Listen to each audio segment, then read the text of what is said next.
Okay, so I am going to walk through a case study using Vue3 of a live chat application that I've built. And I'm using Vue3, like I said before, and I'm also using Google's Firebase for the database storage. Now, Google Firebase also offers real-time snapshots, so basically real-time updating of the DOM, the UI, data that the end user can also see. So for example, if I created a website and I have a backend CRUD system, a create, read, update, delete system, and I need to make a real-time change or add a new entry, then I hit, I make that update, the user would see that in real time.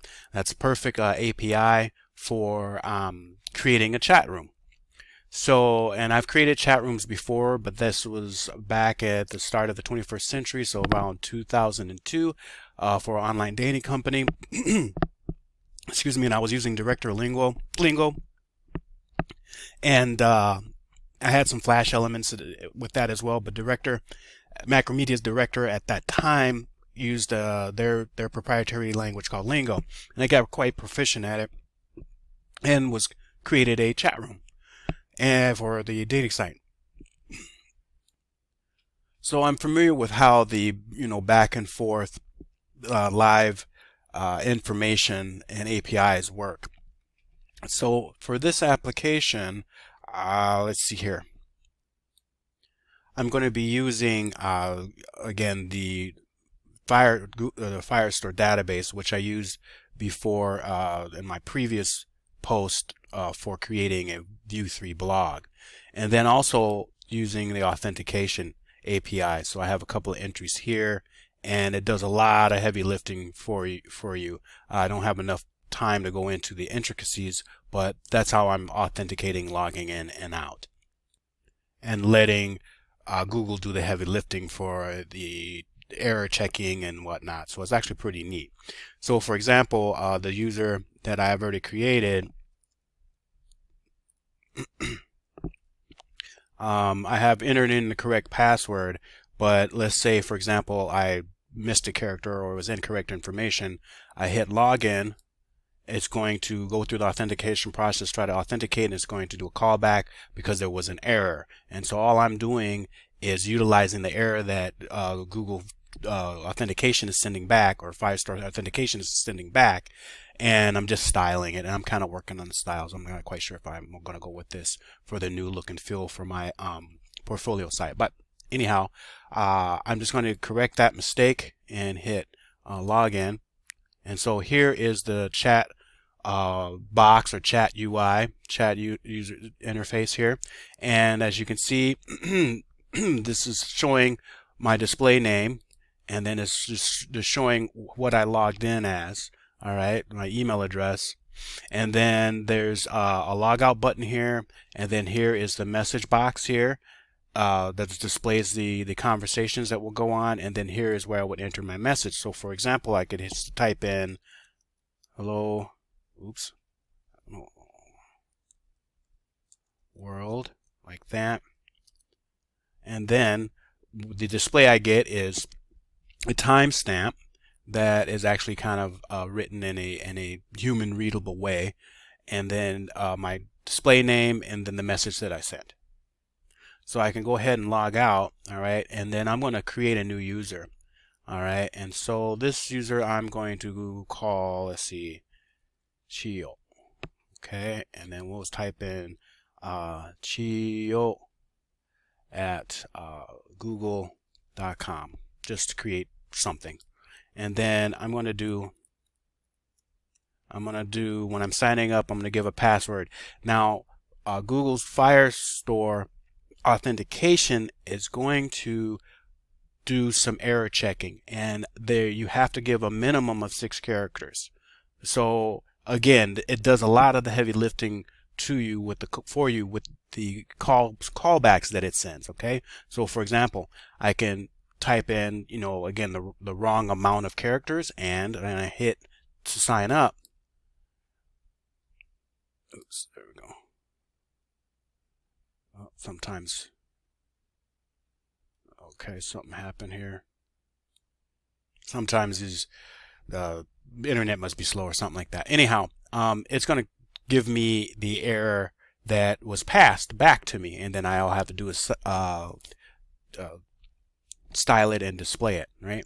So I'm going to add in the correct amount of characters, because it says password should be at least 6 characters, and then I'm going to hit sign up, which should bring me to the chat room automatically, and here I am. So now you see the other user's previous post. I'm connected to the same application on the back end using Google Firestore, excuse me.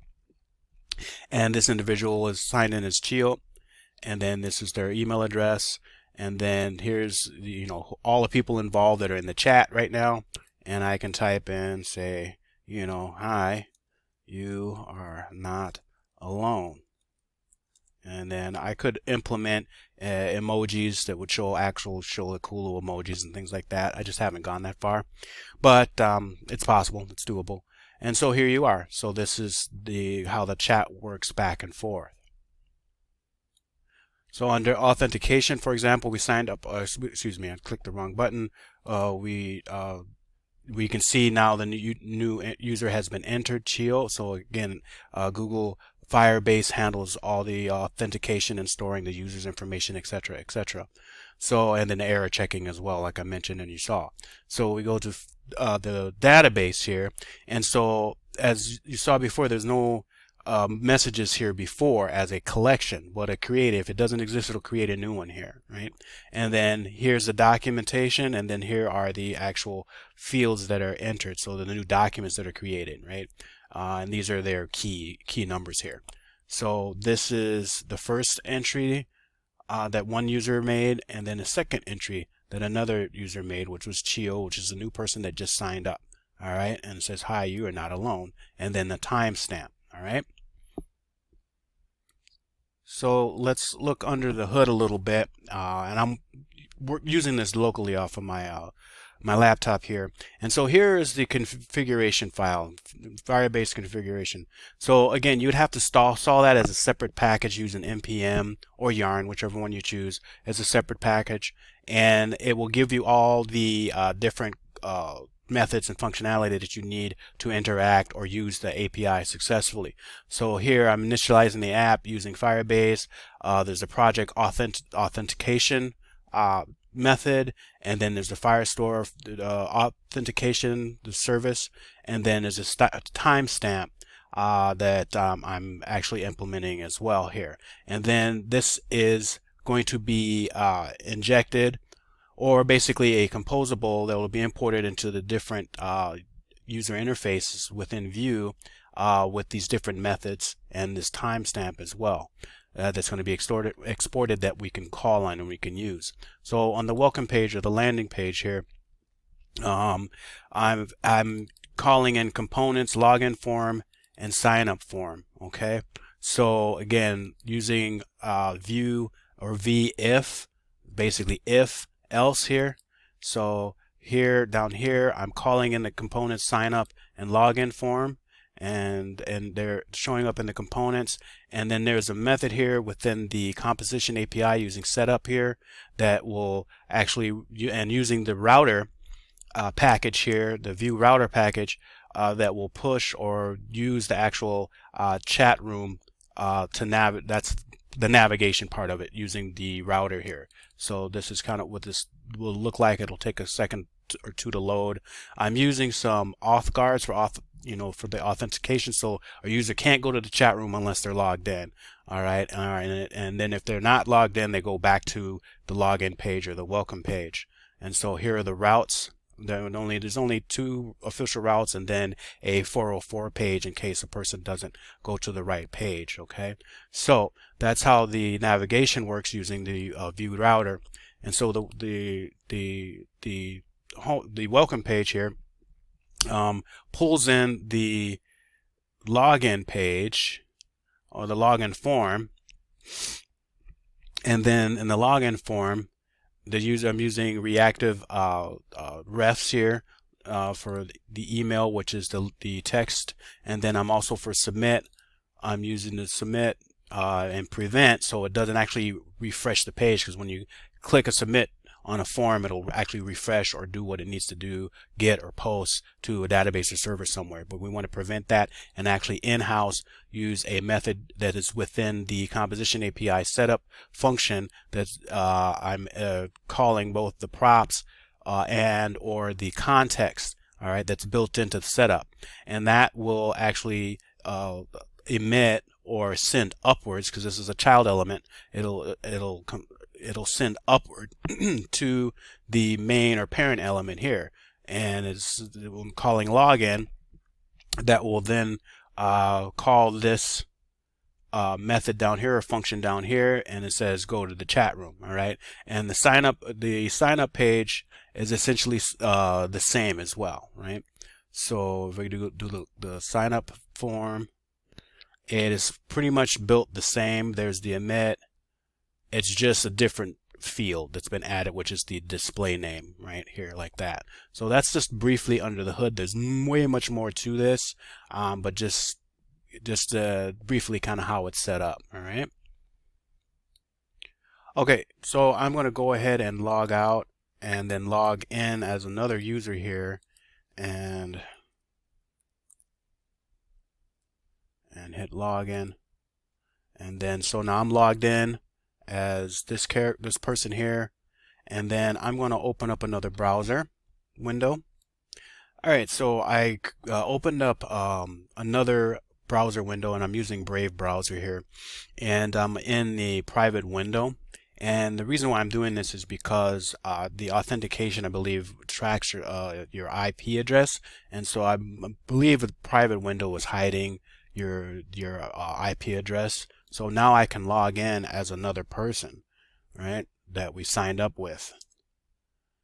Okay, and so again, it does that. Again, I'm on the same machine and I'm working locally, but over here I'm logged in as this person here, and then over here I get to sign in as another person that we just set up.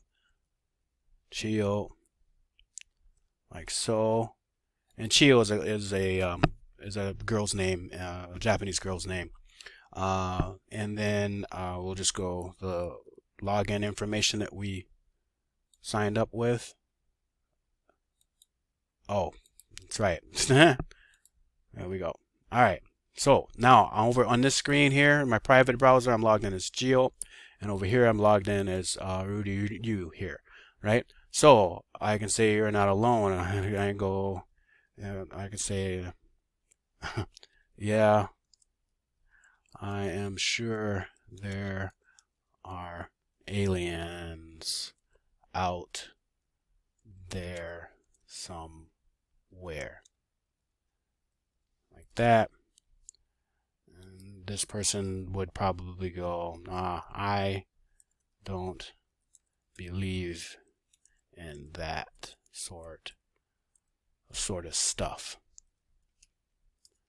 And then this person over here might say, you know, could be like, you know, shrugs, you know,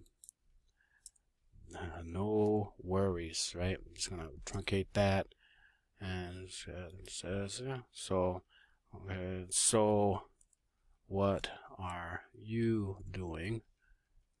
And then notice how now the functionality we just added below the chat room line, that this has now moved the scroll bar down, right? It says just chatting with you, and I can say, what are you doing? Up to.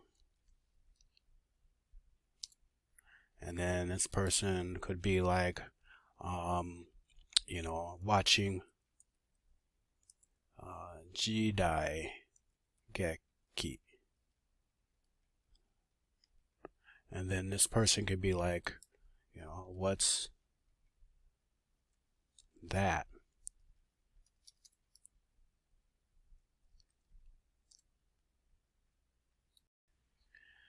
And then, you know, she may respond with, it's a period drama basically samurai movies.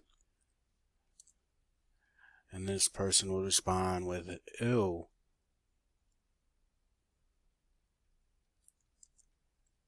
Sounds kinda ick.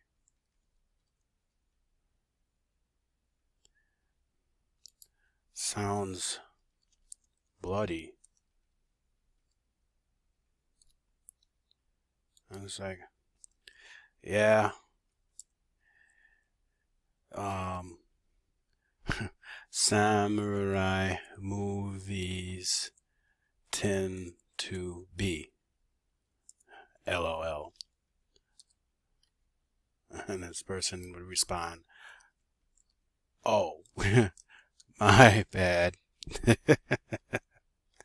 So again, that's just going back and forth and just showing you that the chat works in real time here. And then again, notice how by styling that when this is filled, you just always go to the scroll bar always goes to the bottom to the next chat, right? So there's some additional styling and some additional behind the scenes work that has to happen when you do that. Before that, it always will go up to the top, right? So you can now see all the chats so far. And again, even if I refresh this page, again, it's going to go back to the bottom. So if I show the database again, so in messages here is all the chat that's gone so far, all right? And there's much more to this, as opposed to, because chats could be, hours long, right? And so this would, I'm using a free account here. There's pay levels, but, there's a cap on how much data you can store, and then the real time back and forth. I'm sure that takes up a lot of bandwidth and whatnot on the Google server.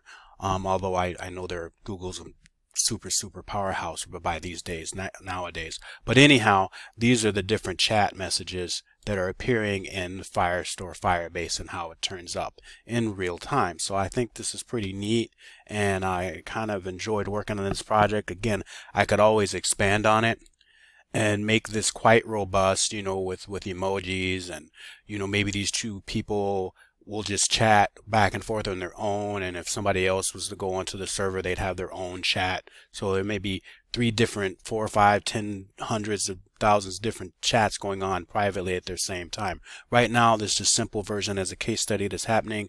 It's just, it doesn't have that kind of sophistication at this time. But this is the sort of thing I enjoy tinkering with as well. And I also made sure from a UI standpoint that this is pretty responsive, so I can inspect this like so, and if this a person was to activate this on their mobile device, again, it doesn't go that small. But for example, I want to make this a little wider, so the browser's being a little janky at the moment. But yeah, I can kind of close this out or extend this a little bit more, and now we got more of a manageable size, about 3. Back in the day, about 320. I think we're working with smaller screens nowadays, or excuse me, larger screens nowadays. So somewhere around in here. And so again, it's still the functionality the same, still looks good, so on and so forth. So again, I hope you enjoyed, or got, I hope you enjoyed kind of my little short demo here. I'm just archiving these as I go, and working on different case studies, boning up on new skills, boning up on old skills as well. So I appreciate you watching. Thank you.